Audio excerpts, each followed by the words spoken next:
বাড়িতে গিয়ে ডায়েরিতে লিখে রাখো আমার কথা।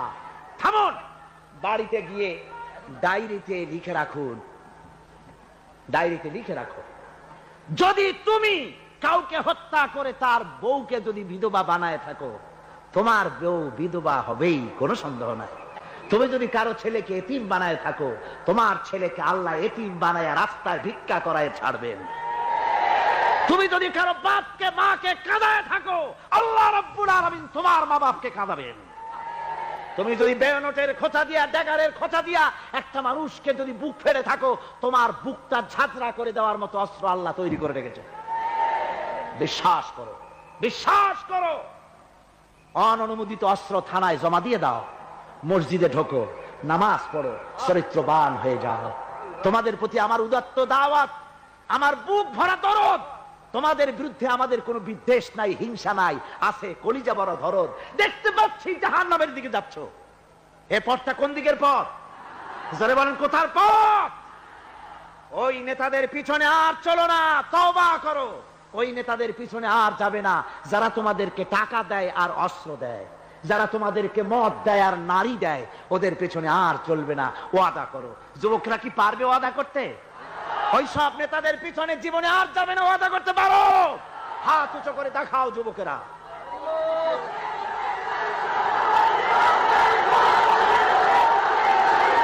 শয়তানের কাজই হলো উল্টা কাম করা, আল্লাহ যা করেছে তার উল্টা করা। আল্লাহ তাআলা বললেন উসজুদু লি আদামা, আদমরে বানায়া সবাইকে বললেন আদমরে সেজদা দাও। হাসা জাদু, সবাই সেজদা করলো। সবাই মানে কারা কোন তো? মাশাআল্লাহ। ইল্লা ইবলিস, মিস্টার ইবলিস সেজদা দিল না। আল্লাহ জিজ্ঞেস করলেন তুমি সেজদা দিলে না কেন? শয়তান তখন আর্গুমেন্ট পেশ করলো। সে বলল আনা খায়রুম মিনহু খালাকতানি মিন নার ওয়া খালাকতাহু মিন তিন, আমি ওর থেকে অনেক ভালো। ওরে বানাইছো মাটি দিয়ে, আমারে বানাইছো আগুন দিয়া। আগুন হলো ঊর্ধ্বমুখী, মাটি হলো নিম্নগতি সম্পন্ন। সুতরাং ঊর্ধ্বমুখী কোন জিনিসকে নিম্নমুখী জিনিসের কাছে আত্মসমর্পণ করতে বলা, সেজদা দিতে বলা, মোস্ট আনসাইন্টিফিক। কত বড় শয়তান! শয়তান জানে না যে আগুন, আগুনের শক্তি কম, মাটির চাইতে আগুনের শক্তি একেবারেই কম। সব থেকে শক্তি বেশি মাটি। আগুন হচ্ছে সংহারক আর মাটি হচ্ছে উৎপাদনশীল। এই মাটির তলায় আর একটা জগৎ আছে, পানির তলায় আছে আর একটা জগৎ। ও বোঝে নাই, ও তো শয়তান, ও এরকম বলে বসলো। আল্লাহ তাআলা বললেন ইন্নাকা রাজিম, তুই মরদুদ, আমার হুকুমকে, হুকুমের অবাধ্য হয়েছিস, বেরিয়ে যা। তোর জীবনের সমস্ত ইবাদত আমি পণ্ড করে দিলাম। শয়তান বলল আল্লাহ তাআলা, আমার ইবাদত গুলি আদমের কারণেই পণ্ড হলো, তাই এতদিন কষ্ট করে ইবাদত করলাম, এর বিনিময় কিছু দেবে না? আল্লাহ কয় চাইস কি? কয় আমার 3 দফা দাবি। কি কি? 1 নম্বর, যে আদমের কারণে আমার সব শেষ হইল, শয়তান হয়ে গেলাম, এই আদম বাঁচবে কয়দিন? আল্লাহ তাআলা বললেন এরা তো কিয়ামত পর্যন্ত এর সন্তানেরা থাকবে। শয়তান বলল এই আদম সন্তানকে প্রতারণা করার জন্য আমাকেও কিয়ামত পর্যন্ত হায়াত দিতে হবে। আল্লাহ তাআলা বললেন মঞ্জুর। শয়তান বলল আমাকে আমার 2 নম্বর দাবি, যেহেতু আমি মানুষের প্রতারণা দিব, ভাইতে ভাইতে ঝগড়া লাগাবো, স্বামীতে স্ত্রীতে ঝগড়া লাগাইয়া তালাক দেওয়াবো, ভাইতে ভাইতে খুনাখুনি বাধায় দেব। কিন্তু লোকেরা যদি আমারে দেখতে পায় যে শয়তান এই যে তালাক দেওয়াইয়া এই যে যায়, ছেলে আর বাপে ঝগড়া বাঁধাইয়া ভাইতে ভাইতে খুনাখুনি করাইয়া এই যে শয়তান যায়, তাহলে তো আমার ঠ্যাং আস্ত থাকবে না, আমার তো মেরে ফেলাবে। সুতরাং আমাকে আন্ডারগ্রাউন্ড ওয়ার্ক করতে দিতে হবে, আমি শয়তানি করব, কেউ কিন্তু আমার কেউ দেখবে না। আল্লাহ কয় মঞ্জুর। শয়তান কয় লাস্টলি এন্ড ফাইনালি 3 নম্বরের দাবি, আমি করব সারা জীবন তোমার বিরোধিতা। আর মজার ব্যাপার, রিজিকের মালিক তুমি, তুমি যদি আমারে আর আমার অনুসারীদেরকে খাবার না দাও তো আমি তো ওয়ার্কার পাবো না, এই জন্য আমারে খাইতে দেওয়া লাগবে, আমার ওয়ার্কারদেরকেও খাইতে দিতে হবে। আল্লাহ বললেন মঞ্জুর। শয়তান বলল হায় আল্লাহ তাআলা, এবার তোমার জাহান্নামের সংখ্যা বাড়াইতে পারো, আমি তোমার সমস্ত বান্দাগুলি সব জাহান্নামকে ভর্তি করে দেবো। এই কোরআন শরীফে আছে। আল্লাহ তাআলা ফেরেশতাদের বললেন, ফেরেশতারা শুনছে, শয়তানি কইল কি? আল্লাহ রাব্বুল আলামিন বলেন, আমার ফেরেশতারা, আমার আদম সন্তানেরা, আমার বান্দারা যদি একটি শয়তানের প্রতারণায় পড়ে একটি যদি গুনার কাজ করার নিয়ত করে, কাজটা করে নাই, শুধু নিয়ত করেছে, ইচ্ছা করেছে, আমলনামায় কোনো গুনাহ লিখবা না। গুনাহটা যখন করে ফেলবে, একটি গুনার বদলে শুধু একটাই গুনাহ লিখবে। আর যদি আমার বান্দা যদি একটি পুণ্য কাজের নেক কাজ করার নিয়ত করে, কাজটা করে নাই, শুধু নিয়তের জন্য একটা নেকি লিখে দিবা। নেকির কাজটি যখন সম্পাদন করবে, তখন একের উপরে 10টা গ্রেস মার্ক লাগাইয়া দিবা। সুবহানাল্লাহ।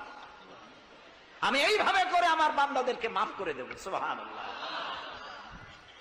শয়তান মানুষকে ওয়াসওয়াসা দেয়, আর আল্লাহ যা বানায় তার উল্টা বানায়। আল্লাহ বানাইলো জাকাত, শয়তান বানাইলো কি কন্তবুদ্ধি করে? সুদে আর জাকাতে পার্থক্য কি? সুদ হচ্ছে ধনীদের গরিবদের কাছ থেকে নাও, ধনীদের দাও। আর জাকাত হচ্ছে ধনীদের কাছ থেকে নাও, সব গরিবদেরকে বন্টন করে দাও। সুবহানাল্লাহ। এর নাম জাকাত। আর এই কাজটি করার দায়িত্ব আল্লাহ দিলেন সরকারকে। সূরা হজ আল্লাহ রাব্বুল আলামিন বলেন, আমি যদি মোমেন বান্দারে ক্ষমতা দেই, তারা 4 দফা কাজ করবে। কয় দফা বলেন? 1 নম্বরে মোমেনেরা ক্ষমতায় গিয়ে নামাজ প্রতিষ্ঠা করবে। 1 নম্বর কাজ নামাজ প্রতিষ্ঠা করবে। ক্ষমতায় গিয়ে তারা অর্ডার করবে, বেলা 1টার সময় সমস্ত কোর্ট কাছারি, আদালত, শিক্ষা প্রতিষ্ঠান, কল কারখানা সব বন্ধ হবে আধা ঘন্টার জন্য। জোহরের নামাজ আর দুপুরের খানার বিরতি। নামাজ শেষ, আবার কাজ করতে আসো। নামাজ বাধ্যতামূলক। নামাজ যদি বাধ্যতামূলক হয়, তাহলে তার সুফল কি?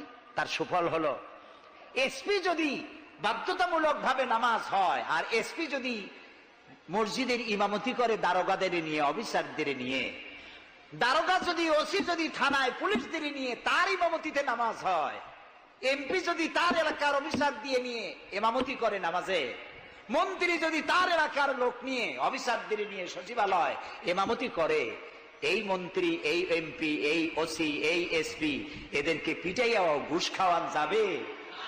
যাবে না। যে বিশ্ববিদ্যালয়ের ভাইস চ্যান্সেলর নামাজ বাধ্যতামূলক হওয়ার কারণে মসজিদের ইমামতি করবেন, শিক্ষক, শিক্ষয়িত্রী, ছাত্র, ছাত্রী 5 ওয়াক্ত নামাজ যে বিশ্ববিদ্যালয় জামাতে আদায় করবে, ওরা কি মাস্তান, গুন্ডা, সাদাবাজ হবে? হতে পারে না। এই জন্য সরকারের প্রথম দায়িত্ব হবে, কে বলতেছেন? কার কথা শোনাইতেছি? প্রথম দায়িত্ব হচ্ছে নামাজ প্রতিষ্ঠা করো। 2 নম্বরে যাকাত আদায় করো। 2 নম্বরে কি? যাকাত আদায় করো। এই যাকাত গভর্নমেন্ট আদায় করবে। আল্লাহর কায়দাটা কি দেখেন, এর মধ্যে সিগনিফিকেন্স কি? গভর্নমেন্ট আদায় করবে কেন? আমরা দিলে হবে না কেন? আমরা দিলেও হবে যদি ইসলামী সরকার না থাকে। ইসলামী সরকার হলে, অর্থাৎ আল্লাহর বিধান কায়েম হলে যাকাত কালেকশন করবে গভর্নমেন্ট। এখানে একটা সাইকোলজিক্যাল ব্যাপার আছে। আমি যদি অধ্যক্ষ রশিদ খান সাহেবের কাছে আমি বলি যে আমি গরিব মানুষ, আমার কিছু সাহায্য করেন, উনি যদি আমাকে সাহায্য দেন যাকাত থেকে, অথবা কোনো দয়া করে কিছু পয়সা দেন, চিরটাকাল ওনাকে দেখলে পরে আমার মাথাটা একটু নত হয়ে যেতে পারে। আল্লাহ চান না তার কোন বান্দার মাথা আর একটা গোলামের সামনে নত হোক। সেই জন্য আল্লাহ চান সরকারের কাছ থেকে নাও, তোমার মাথা উঁচু থাকুক। সুবহানাল্লাহ কইতে ইচ্ছা করে না? এ মাথার অনেক দাম। যেখানে সেখানে সেজদা দিয়েন না। পীর বুজুর্গ দেখলেই পায়ের উপরে পড়ে যায়েন না। কদম বসি করতে ইচ্ছা করে করেন, আমি বাধা দেব না, কিন্তু মাথাটা নিচু করেন না। মাথাটা আল্লাহ ছাড়া কারো সামনে নত হতে পারে না। এই মাথার অনেক দাম। আপনার বডি চেনাই যাবে না যদি মাথা না থাকে। আপনার মা অথবা স্ত্রী ছাড়া মস্তকবিহীন বডি চেনা কঠিন। এটা বডির আইডেন্টিটি, এই জন্য দেখবেন পৃথিবীর সমস্ত প্রাণী খাবারের সময় রুজির উপরে, রিজিকের উপরে মুখ লাগাইয়া খায়। গরু, বাছুর, মুরগি, হাঁস, হাতি, বাঘ, ভল্লুক, ময়না, টিয়া সব খাবারের উপরে মুখ লাগাইয়া খায়। কেবলমাত্র মানুষ খাবারের সময় খাবারটা না খাইয়া মাথা উঁচু থাকে, এখানে দেয়। আল্লাহ চান রিজিকের সামনে আমার বান্দার মাথা নত হবে না, মাথা নত হবে তো রাজ্জাকের সামনে নত হবে, রিজিকের সামনে নয়। সুতরাং গভর্নমেন্টের কাছ থেকে নাও, তাহলে তোমার মর্যাদা ঠিক থাকবে, কোনো ব্যক্তির কাছ থেকে নয়। গভর্নমেন্ট কালেকশন করবে, গভর্নমেন্ট বিতরণ করবে। এরপরে দারিদ্র বিমোচন ইসলামের সব থেকে বড় প্রোগ্রাম, দারিদ্র বিমোচন করা। কারণ কি? কারণ হলো আমার রাসূল বলেছেন, কাদাল ফাকরু আইয়াকুনা কুফরা। দারিদ্র মানুষকে কুফরির মধ্যে ঠেলে দেয়। তার নামাজ রোজা থাকে না, আল্লাহ রাসূল থাকে না। দরিদ্রের ধর্ম একখানা রুটি, সে তখন পূর্ণিমার চাঁদকে রুটির মতো দেখে। আছেন একটা কবিতা এরকম, পূর্ণিমার চাঁদ যেন ঝলসানো রুটি,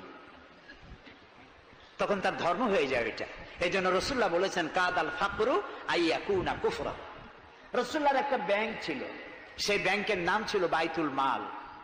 এই বাইতুল মাল ব্যাংক যেদিন তিনি এর ইনঅগ্রাল সেশন, উদ্বোধনী দিন, আমাদের ব্যাংকগুলি উদ্বোধন করার সময় কত শামিয়ানা, গেট, তোরণ ইত্যাদি করা হয়।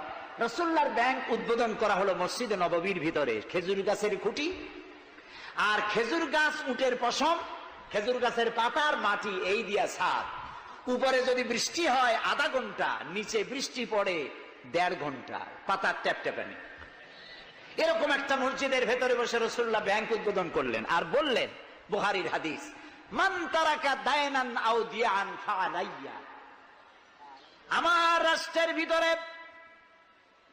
কোন মানুষ যদি ঋণগ্রস্ত অবস্থায় মারা যায় আর তার ঋণ পরিশোধের অর্থ যদি না থাকে, তাহলে তার ঋণ পরিশোধের দায়িত্ব আর তার বিবি বাল বাচ্চা প্রতিপালনের দায়িত্ব আমি মুহাম্মদ আমার কাঁধের উপরে নিয়ে নিলাম। দারিদ্র বিমোচনের জন্য নবী করিম সাল্লাল্লাহু আলাইহি ওয়াসাল্লাম মানুষকে কাজ দিয়েছেন, ভিক্ষা কম দিয়েছেন। কেউ চাইলে, রাসূলের আদত মোবারক ছিল, কেউ কিছু চাইলে পকেটে হাত দিতেন, থাকলে দিতেন। জীবনে একদিনের জন্য কাউকে না বলেন নাই। বলেছেন কিছু নাই, বলতেন আজকে দিতে পারলাম না, তুমি আবার এসো, দেব না, এরকম কথা জীবনে একবারও বলেন নাই। সুবহানাল্লাহ। শুধু দিয়েছেন, কিছু নেন নাই। আল্লাহ, সারা জীবন মানুষের কষ্ট বুকের উপরে ধারণ করেছেন, কাউকে কষ্ট দেননি। ক্ষুধার্ত মানুষের দুয়ারে দুয়ারে গেছেন, নিজে ক্ষুধায় কষ্ট করেছেন। হযরত আবু বকর, ওমর মসজিদে নববীর ভেতরে বসে অসময় বসে আছেন। রাসূলুল্লাহ দিনের বেলা জিজ্ঞেস করলেন, তোমরা এই অসময় এখানে কেন? তারা বললেন, আমরা ক্ষুধার্ত, 2-3 দিন কিছু খাই না। রাসূলুল্লাহ বললেন, আমারও তো একই অবস্থা, চলো। 3 জন বেরিয়ে গেলেন। মসজিদে নববীর পাশেই ছিল হযরত আবু আইয়ুব আনসারী রাদিয়াল্লাহু তাআলা আনহুর বাড়ি। আমি 1973 সনে স্বাধীন বাংলাদেশের প্রথম হজ আমি করেছিলাম। 4733 টাকা ছিল বিমানের ভাড়া। তখন মসজিদে নববীর পাশেই ছিল আবু আইয়ুব আনসারী রাদিয়াল্লাহু তাআলা আনহুর বাড়ি। সেই বাড়িতে গেলাম। ওইখানে একটা বাক্সের ভিতরে, একটা গ্লাসের বাক্সের ভিতরে ছিল রাসূলের ব্যবহার করা তরবারি, তীর আর ধনুক। আমি বহুত চেষ্টা করছিলাম গ্লাসটা উঠাবার জন্য, কারণ এটা সেই তরবারি, সেই তীর, সেই ধনুক যেখানে আমার রাসূলের হাতের পরশ লেগেছিল। যদি ধরতে পারতাম প্রাণ ভরে একটা চুমা দিতাম।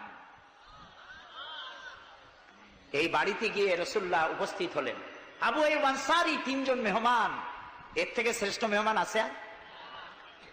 স্ত্রীকে বললেন, তাড়াতাড়ি একটা ছাগল জবাই করো, রুটি বানাও। তিনি চলে গেলেন বাগানে। বাগান থেকে কিছু খোরমা আনলেন। হাদিস শোনাচ্ছি, গল্প নয়। কিছু খোরমা এনে রাসূলের সামনে রাখলেন। রাসূলুল্লাহ বললেন, এর মধ্যে কাঁচা, পাকা, আধা পাকা 3 পদের খাজুর, আমি কোনটা খাবো? হযরত আবু আইয়ুব বলেন, 3 প্রকারের খেজুরে আপনি হাত দিবেন, কারণ আপনার হাত যে প্রকারের খেজুরের গায়ে লাগবে আমার বাগানে আল্লাহ রাব্বুল আলামিন সেই খেজুরে বরকত দিয়া দিবেন। কিছুক্ষণ পরে রান্না হয়ে গেল, রাসূলের সামনে গোশত আসলো, রুটি আসলো।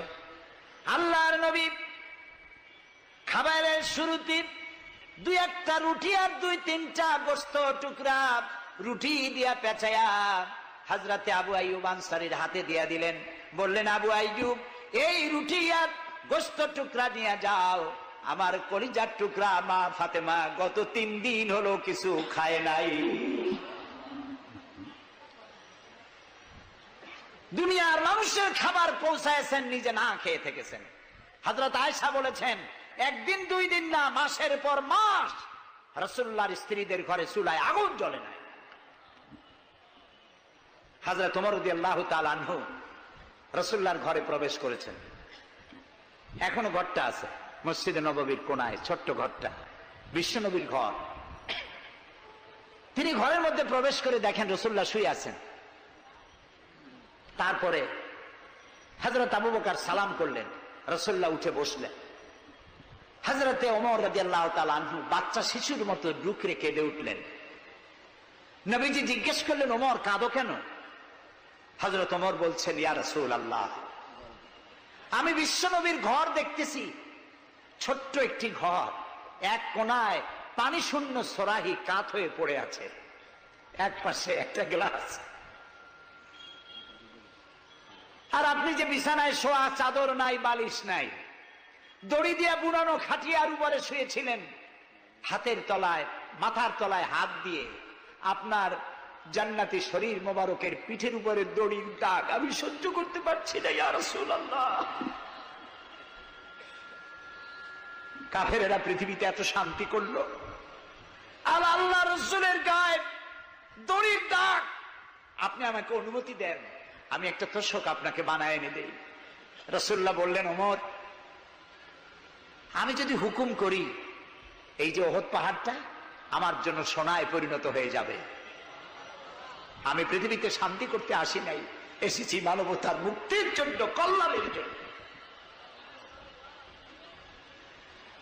নবী করিম সাল্লাল্লাহু আলাইহি ওয়াসাল্লাম এই যাকাতের বিধান কায়েম করলেন। মানুষের দুয়ারে দুয়ারে খাবার পৌঁছে গেল, বৃদ্ধরা ভাতা পেল, বয়স্করা ভাতা পেল, বেকারেরা তাদের কাজের সংস্থান পেয়ে গেল। অবস্থা এমন হলো, হযরত ওমর ইবনে আব্দুল আজিজ রাহমাতুল্লাহ আলাইহির সময় যাকাত কে নেবে, যাকাত কে নেবে চিল্লানো হতো, ঢোল বাজানো হতো। একজন লোক পাওয়া যেত না যে যাকাত আমার দরকার। ইতিহাস লিখছে, ওই সময় একজন লোক তার সাদকার টাকা নিয়ে ঘুরতেছে যে যাকাত কাকে দিবে। 3 দিন হলো যাকাত নেওয়ার মতো একটা লোক পেল না। অবশেষে ক্লান্ত হয়ে মরুদ্যানের মধ্যে বসে আছে। কিছু সময় পর দেখলো যে একটা লোক, ধুলায় ধূসরিত চেহারা, তিনি এসেছেন, হাতে একটা বড় টোপলা। এই লোকটি বলল, পথিক, আসসালামু আলাইকুম, আমি 3 দিন ঘুরলাম এই দেশে, একটা মানুষ পেল না যাকে আমি সদকার টাকা, যাকাতের টাকা দিতে পারি। আপনাকে মনে হচ্ছে গরিব মানুষ, জামা কাপড় ময়লা, আপনি আমার এই টাকাগুলি নিয়ে আমাকে উদ্ধার করুন। লোকটি বলছে, তোমার মাথা ঠিক আছে কিনা আমি জানি না, তুমি কি মনে করছো যে আমার এই বস্তার মধ্যে ছেঁড়া খাতা? তোমার ওই টোপলায় যত টাকা, ওর থেকে অনেক বেশি টাকা আমার এই বস্তার ভিতরে। আমি 1 সপ্তাহ ঘুরতেছি, একটা গরিব মানুষ পাই নাই এই দেশে। এটি হলো যাকাতের কল্যাণময়তা, যাকাত ভিত্তিক অর্থ ব্যবস্থার কল্যাণময়তা। যারা এই যাকাত দেয় না, অর্থকে সঞ্চিত করে, সোনা এবং রূপাকে সঞ্চয় করে, তাদের সম্পর্কে আল্লাহ কি বলছেন? والذين يكنزون الذهب والفضة ولا ينفقونها في سبيل الله فبشرهم بعذاب أليم। যারা নাকি রৌপ্য এবং স্বর্ণ সঞ্চয় করে, আমার রাস্তা খরচ করে না, মানে গরিবদের দেয় না, সঞ্চিত করে রাখে, তাদের জন্য কঠিন পীড়াদায়ক শাস্তির সুসংবাদ দাও। প্রশ্ন উঠতে পারে, শাস্তির কি সুসংবাদ হয়? শাস্তির কি হয়? আল্লাহ সুসংবাদ বললেন কেন? এটা বোঝাবার জন্য ছোট্ট একটি দৃষ্টান্ত যথেষ্ট। মা যদি ছেলেকে কন্ট্রোল করতে না পারে, দারুণ দুষ্ট, মা তখন বলে দাঁড়া, তোর বাপ আসুক, আমি তারে নালিশ করব, এমন পিটটি দেবে তখন মজা টের পাবে। পিটাইলে কি মজা লাগে? তাহলে মজা বললো কেন? শাস্তির তীব্রতা বোঝাবার জন্য মজা শব্দ ব্যবহার করা হয়। এটা কোরআনে কারীমের বাগধারা। আল্লাহ তাআলা বলছেন তীব্র শাস্তির সুসংবাদ দাও। স্বর্ণ আর রৌপ্য জমা করে রেখেছো, যাকাত দাওনি। বহু মহিলার অসংখ্য সোনা রূপা আছে, যাকাত দেন না। কবে কালে ভদ্র একটা বিয়ে আসবে, সেই বিবাহে সজ্জিত হয়ে যাবেন, সারা বছরে যাকাত দিলেন না, এতগুলি সোনা আটকায় রাখলেন কেন? আল্লাহ চান না টাকা পয়সা পুঞ্জীভূত হয়ে থাকুক। কোরআন শুধু নামাজ রোজা নয়, দেখুন না আল্লাহ কি বলছেন। আল্লাহ বলছেন কায়লা ইয়াকুনা দুলাতাম বাইনাল আগনিয়াই মিনকুম। আল্লাহ বলছেন তোমাদের কিছু সংখ্যক ধনীদের মধ্যে তোমাদের সম্পদগুলি পুঞ্জীভূত হয়ে যাক, এটা আমি চাই না। এটা যাকাত, ফিতরা, সাদকা এককালীন দানের মাধ্যমে গোটা জাতির মধ্যে পৌঁছে যাক, তাহলে মানুষের উপকার হবে। সুতরাং 7.5 তোলা নিচ পর্যন্ত যাকাত আপনার না দিলে চলবে। যখন 7.5 তোলা হবে তখনই যাকাত শুরু হবে। যত বেশি হয় গোড়া থেকে শুরু করে সবটা দিতে হবে। 52 তোলা রূপা হলে যাকাত দিতে হবে। এই যাকাতের টাকা না দিয়ে যারা জমা করে রাখেন, শাস্তিটা কি হবে শোনেন। আল্লাহ শাস্তির ধরনও বলছে, ইয়াউমা ইউহমা আলাইহা ফি নারে জাহান্নাম ফাতুকওয়া বিহা জিবাহুম ওয়া জুনুবুহুম ওয়া যুহুরুহুম হাযা মা কানাজতুম লিআনফুসিকুম তাকনিজুন। এমন একদিন আসবে যখন এই স্বর্ণ আর রৌপ্যকে জাহান্নামের আগুন দিয়ে জ্বালায়া সিল বানানো হবে, আর এই সিলগুলি তোমার কপালে, তোমার পার্শ্ব দেশে, তোমার পৃষ্ঠ দেশে সিল মারা হবে জাহান্নামের আগুন দিয়ে। আর বলা হবে হাযা মা কানাজতুম লিআনফুসিকুম, এই হলো তোমার সেই সব সঞ্চিত সম্পদ যা তুমি সঞ্চয় করে রেখেছিল, আল্লাহর রাস্তায় খরচ করো নাই। রাসূলের কাছে প্রশ্ন হয়েছে ওয়ায়াসআলুনাকা মাযা ইউনফিকুন, হে রাসূল আপনাকে প্রশ্ন করা হয় যে কি খরচ করব। আল্লাহ তাআলা বলছেন কুলিল আফওয়া, বলুন প্রয়োজনের অতিরিক্ত জিনিস আল্লাহর রাস্তায় খরচ করে দাও। আমরা প্রয়োজনের অতিরিক্তটা ব্যাংকে জমা রাখি, আল্লাহ বলেন খরচ করো। যত খরচ করবে আল্লাহ তত বাড়াই দিবেন। দেখেন না আল্লাহ বাড়ায় কেমনে। আল্লাহরে বিশ্বাস করেন যে আল্লাহ যে বাড়াইতে পারেন, এটাকে বিশ্বাস করেন? এটি তো ইমানের প্রশ্ন। কেউ যদি জবাব দিতে ব্যর্থ হন তাহলে তো কুলক্ষণ। আল্লাহ কি সম্পদ কমানো আর বাড়ানোর মালিক কে? ইয়ামহাকুহুল্লাহুর রিবা ওয়া ইউরবিস সাদাকাত। আল্লাহ তাআলা বলছেন আমি সুদকে ধ্বংস করি আর সাদকাকে বৃদ্ধি করি। হালালে বরকত হয়, হারামে বরকত হয় না। আজ গোটা পৃথিবীতে, শুধু বাংলাদেশে নয়, গোটা বিশ্বে ওয়ার্ল্ড ব্যাংকের দৃষ্টিতে ইসলামী ব্যাংক পৃথিবীতে সব থেকে সফল ব্যাংক। তাও আলহামদুলিল্লাহ কব না। কেন? কারণ হালালে বরকত হয়, হারামে বরকত হবে না। আচ্ছা, কুত্তায় বাচ্চা দেয় কয়টা কম তো? ওর তো ফ্যামিলি প্ল্যানিং নাই, জনমের মতো হয়। এই কুত্তাগুলি যদি সব বাঁচত তাহলে বরিশাল দিয়ে হাঁটতে পারতেন? কুত্তার জ্বালায় হাঁটতেই পারতেন না। গরুতে, গাভীতে বাছুর দেয় কয়টা বছরে? একটা, মাত্র একটি। আর মুসলমানেরা গরু যা জন্মের খাওয়া খায়, তারপরেও কুত্তা বেশি না গরু বেশি? এই কারণে যেহেতু গরু হালাল তাই গরুতে বরকত, কুত্তা হারাম তাই বরকত নাই। ইসলামী ব্যাংক শুধু ব্যাংকিং সেক্টরে কাজ করে না, জাতির কল্যাণমূলক বহু সংখ্যক কাজ তারা করে থাকে। ইসলামী ব্যাংক হাসপাতাল, ইসলামী ব্যাংক ব্যাংকের জন্য কলেজ, ইসলামী ব্যাংক দিয়ে যখন ডিজাস্টার হয়, দুর্ভিক্ষ হয়, যখন বন্যা হয়, জলোচ্ছ্বাস হয়, লক্ষ কোটি কোটি টাকা তারা দুহাতে বিতরণ করে। হ্যাঁ, অনেক প্রকল্প আছে। মেধাবী ছাত্র, গরিব ছাত্রদেরকে স্টাইপেন্ড দেয়, বিধবা নারীদেরকে কি বলে ওকে সেলাই করে, সেলাই মেশিন দেয়। যাকাত আর একটু বলি, আপনারা বিরক্ত হন না তো? যাকাত আমরা কি করি? বছরে একদিন শাড়ি আর লুঙ্গি কিনে প্রদর্শন করি, এক্সিবিশন। অমুক সাহেব জাকাত দেবেন, আপনারা আসবেন। দলে দলে ফকিররা আসলো, একটা লুঙ্গি আর শাড়ি নিতে গিয়ে পদপিষ্ট হয়ে 5টা 10টা মারা গেল। হয় নাই বাংলাদেশে? এই প্রদর্শনী এক্সিবিশনের কোনো মানে নাই। জাকাত নিতে তোমার বাড়ি কেন লোক আসবে? তুমি জাকাতের টাকা তার হকদারের কাছে পৌঁছাইয়া দিবা। কারণ গরিব তোমার করুণার পাত্র নয়। অফি আমওয়ালিহিম হাক্কুল লিসাইলি ওয়াল মাহরুম, আল্লাহ তাআলা বলছেন তোমার সম্পদের ভিতরে গরিবদের অধিকার আছে। গরিব তোমার করুণার পাত্র নয়। জাকাত দিয়ে আসো তার বাড়ি যায়। তবে শাড়ি আর লুঙ্গি দেওয়া কোনো অর্থবহ কাজ নয়। কি দিবেন? রাসূলুল্লাহর কাছ থেকে শিখুন। ওই যে একজন আসলো, ভিক্ষা চাইল, বলল তোমার কি কিছু নাই? বলল আছে। কি আছে কোন তো? মাশাআল্লাহ, জানি সবাই, কিন্তু আমল করি না। দুনিয়ায় যত ভালো কথা সব বলা হয়ে গেছে, বাকি আছে শুধু পালন করা। রাসূলুল্লাহ তাকে বললেন কম্বল আনো। বিক্রি করে কিনলেন কি? কুড়াল। রাসূলুল্লাহ তার নিজের পবিত্র হাত দিয়ে কুড়ালে হাতল লাগায় দিলেন। বললেন যাও জঙ্গলে কাঠ কাটো, বাজারে বিক্রি করো, ভিক্ষা কোনোদিন আর করবা না। 1 বছর পর, হাদিস শুনুন, 1 বছর পর ওই ভিক্ষুক এসে বলছেন আসসালামু আলাইকা ইয়া রাসূলুল্লাহ, হুজুর আপনি আমাকে চিনেছেন? আমি সেই ভিক্ষুক যে ভিক্ষা নিতে এসেছিলাম, আপনি আমাকে ভিক্ষা না দিয়ে কুড়াল দিছিলেন। কুড়াল দিয়া কাঠ কাটিয়া বাজারে বিক্রি করে আমার কাছে এখন জাকাত দেওয়ার মতো অর্থ জমা হয়ে গেছে। এটার নাম ইসলাম।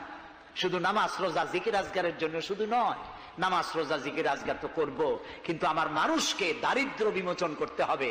সুতরাং জাকাতের টাকা দিয়ে একটা শিক্ষিত বেকার যুবককে একটা কম্পিউটার কিনে দেন, একটা বিধবা মহিলাকে একটা সেলাই মেশিন কিনে দেন, তার সতীত্ব সে বাঁচাতে পারবে। ক্ষুধার জ্বালায় মানুষ যখন অসহনীয় পর্যায়ে চলে যায়, তখন সে দেহ ব্যবসার মতো নিকৃষ্ট পর্যায়েও চলে যায়। এজন্য ধনীরা দায়ী হবে আল্লাহর কাছে। কচু গাছ কাটতে কাটতেই মানুষ খুন করে। একটা এতিম বাচ্চা ক্ষুধার জ্বালায় ঘুরতেছে, ওই বাচ্চাটি আপনি তাকে একটু আদর করেন, ওরে আপনি একটা চীনাবাদামের বাক্স কিনে দেন 50 টাকা 100 টাকা দিয়া, কিছু চীনাবাদামের পুঁজি দেন, একটা পানের খিলি বানাইয়া বিক্রি করার পুঁজি দেন, কয়েকটা বুট পলিশের কালি আর ব্রাশ কিনে দেন, সে রাস্তায় বসে জুতা পালিশ করবে, ছেলেটি পকেট মারা থেকে চুরি করা থেকে বেঁচে যাবে, সমাজ সংস্কার হবে, সমাজ অপরাধ মুক্ত হবে, সমাজ থেকে দারিদ্র বিমোচন হবে। আলহামদুলিল্লাহ বলেন। আপনি কি জানেন এই যে গাছগুলি লাগালে পরে কত সওয়াব হয়? এবং দারিদ্র বিমোচনের জন্য গাছের কি বিশাল ভূমিকা। রাসূলুল্লাহ বলেছেন হাদিস, তোমার কাছে যদি এমন খবর আসে যে কিয়ামত হচ্ছে, আর তখন যদি তোমার কাছে কোনো গাছের চারা থাকে, কিয়ামত হচ্ছে, গাছের চারাটি কিয়ামত আসার পূর্বেই গাছের চারাটি লাগিয়ে যাও, কিয়ামতের দিন সৎকায় জারিয়ার সওয়াব পেয়ে যাবে। একটি গাছ যদি কেউ লাগায়, ওই গাছে যত পাখি বসবে, ফল হবে, মানুষে খাবে, আশ্রয় নেবে মানুষেরা, কিয়ামত পর্যন্ত সৎকায় জারিয়ার সওয়াব মানুষ কবরে বসে বসে পেতে থাকবে। সব জায়গায় সওয়াব আর সওয়াব জানি না, খালি মনে করি ইল্লাল্লাহ ইল্লাল্লাহ বলতে পারলেই সওয়াব। আর খালি ইল্লাল্লাহ বলবেন বা কেন? যারা এই ধরনের জিকির করেন, আমার মনে দারুণ প্রশ্ন, জবাব খুঁজে পাই নাই। আল্লাহর কলেমাকে খণ্ডিত করে জিকির করার পারমিশন কোন হাদিস দিয়েছে? কে দিয়েছে এই পারমিশন? লা ইলাহা ইল্লাল্লাহ, এটা হলো পূর্ণাঙ্গ কালেমা, কমপ্লিট হচ্ছে মুহাম্মদুর রাসূলুল্লাহ। আফজালুজ যিকর লা ইলাহা ইল্লাল্লাহ। কতক্ষণ লা ইলাহা ইল্লাল্লাহ, কতক্ষণ ইল্লাল্লাহ ইল্লাল্লাহ ইল্লাল্লাহ। এর অর্থ কি? আল্লাহ ছাড়া, আল্লাহ ছাড়া, আল্লাহ ছাড়া। আল্লাহ ছাড়া কি? কমন সেন্সের শুধু কমন বাদ দিয়া শুধু সেন্স যদি থাকে, কোন মুসলমানের এমন জিকির করা উচিত নয়। তবে common sense is very uncommon. দুর্ভাগ্য জাতি। প্রিয় ভাই, সব দারিদ্র বিমোচনের জন্য আল্লাহ তাআলা এসব ব্যবস্থা করে রেখেছেন। কাজ করে খাও, আয় থেকে দায় শোধ করো। আপনার পুকুর কেটে চতুর্দিকে পুকুরের কান্দায় পেঁপে গাছ লাগান, কলা গাছ লাগান। হাঁস পালেন, হাঁসগুলি পানিতে সাঁতার কাটবে, ভেতরে মাছ থাকবে, হাঁসের পায়খানা খেয়ে মাছ বড় হবে, হাঁস বড় হয়ে ডিম দেবে, এই ডিম বিক্রি করবেন, মুরগি বিক্রি করবেন, পেঁপে বিক্রি করবেন, কলা বিক্রি করবেন। মানুষের কাছে হাত পাতার চাইতে নিকৃষ্ট কাজ আর নাই। রাসূলুল্লাহ বলেছেন আল্লাহর কাছে এই রকমের হাতের চাইতে এই রকমের হাতের মর্যাদা বেশি। এইটার নাম কি? চাওয়া। বলেন এইটার নাম কি? এইটার নাম আল্লাহর কাছে এইটার কোনো দাম নাই, কোনো দাম নাই। আল্লাহর কাছে দাম এইটা।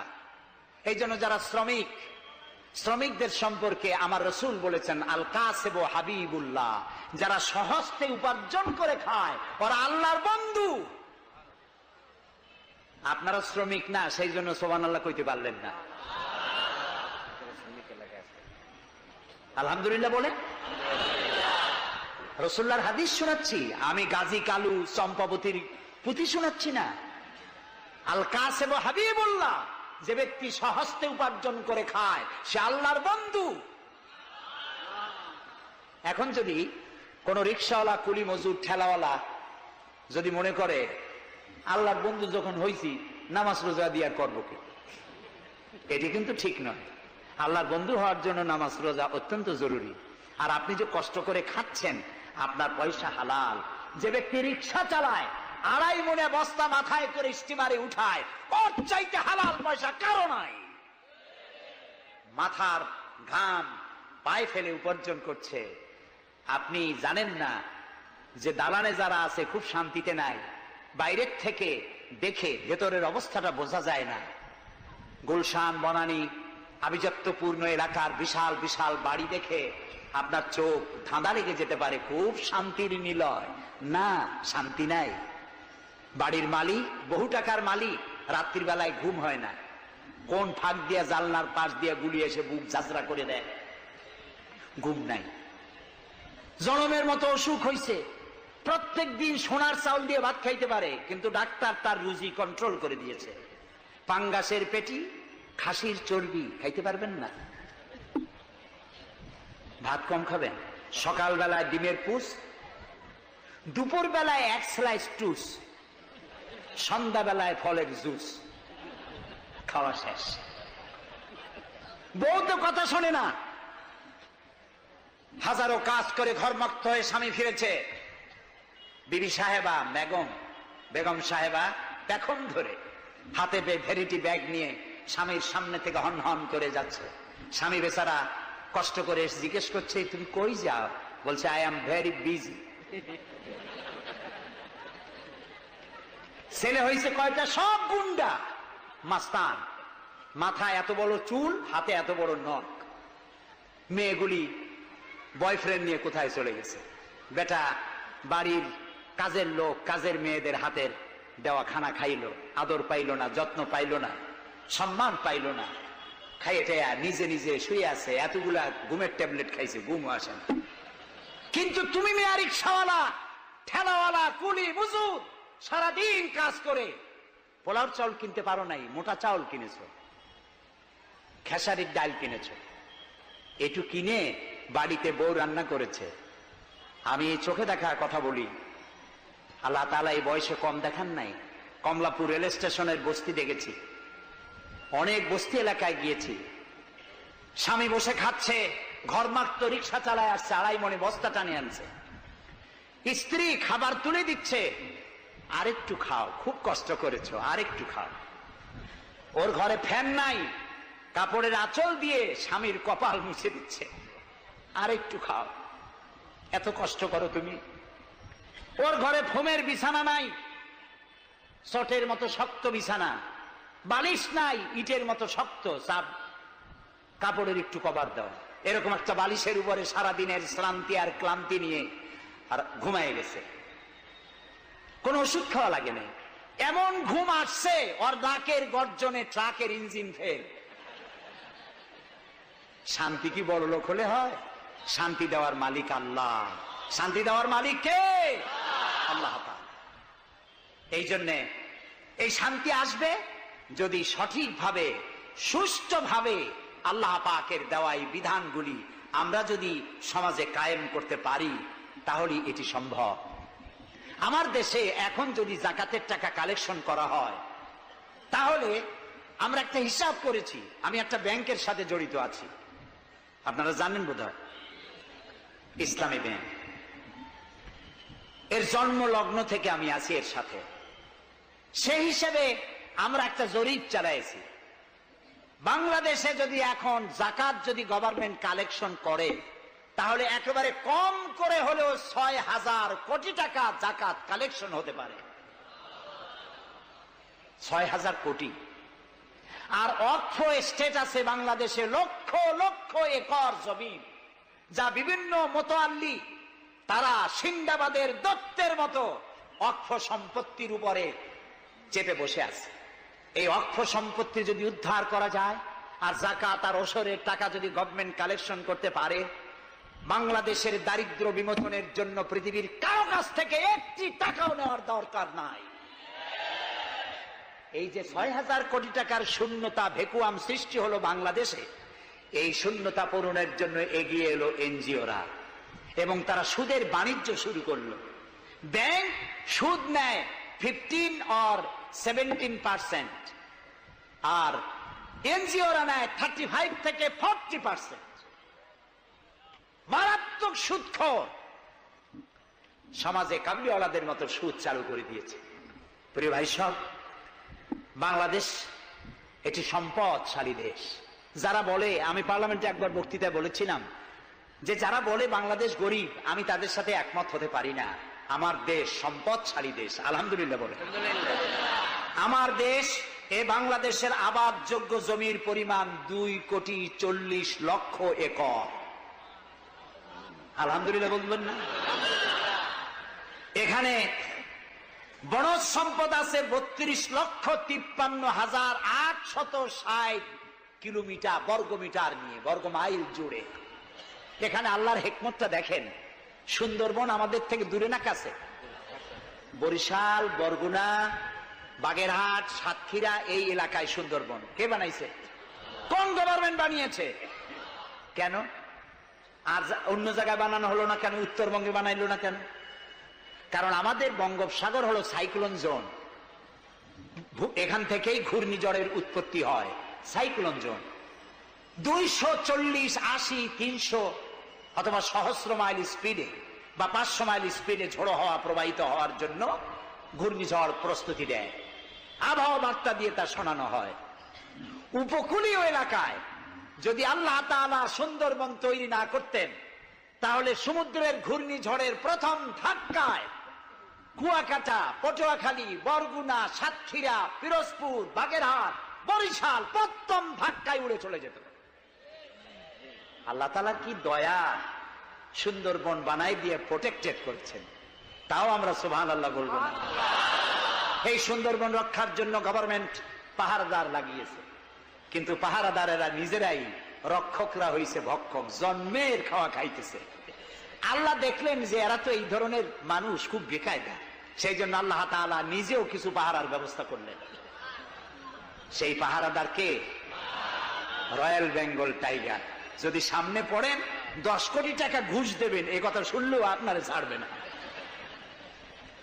যাতে বংশানুক্রমে পৃথিবীর মানুষ, দেশের মানুষ এগুলি ভোগ দখল করতে পারে, আল্লাহ সেই জন্য পাহারাদার রেখে দিয়েছেন। সুবহানাল্লাহ।